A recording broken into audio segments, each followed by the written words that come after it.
Hello everyone, Zain here, and today I'm going to show you how to light up keyboard on Acer laptop. Now, first thing you should do is to simply go and look at your keyboard, and you will see this icon or this logo right here. It looks like a keyboard lighting up. So what you should do is simply click on this button, and as you can see, it will light up.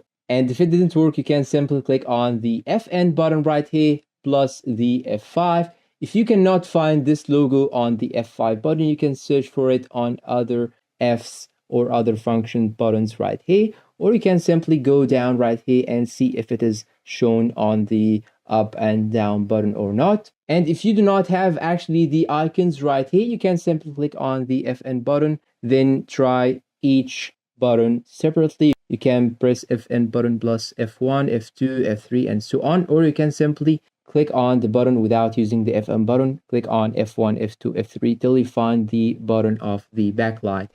And that's all for today. If you find it helpful, please don't forget to support us with like, subscribe, comment, share, and see you in a new video.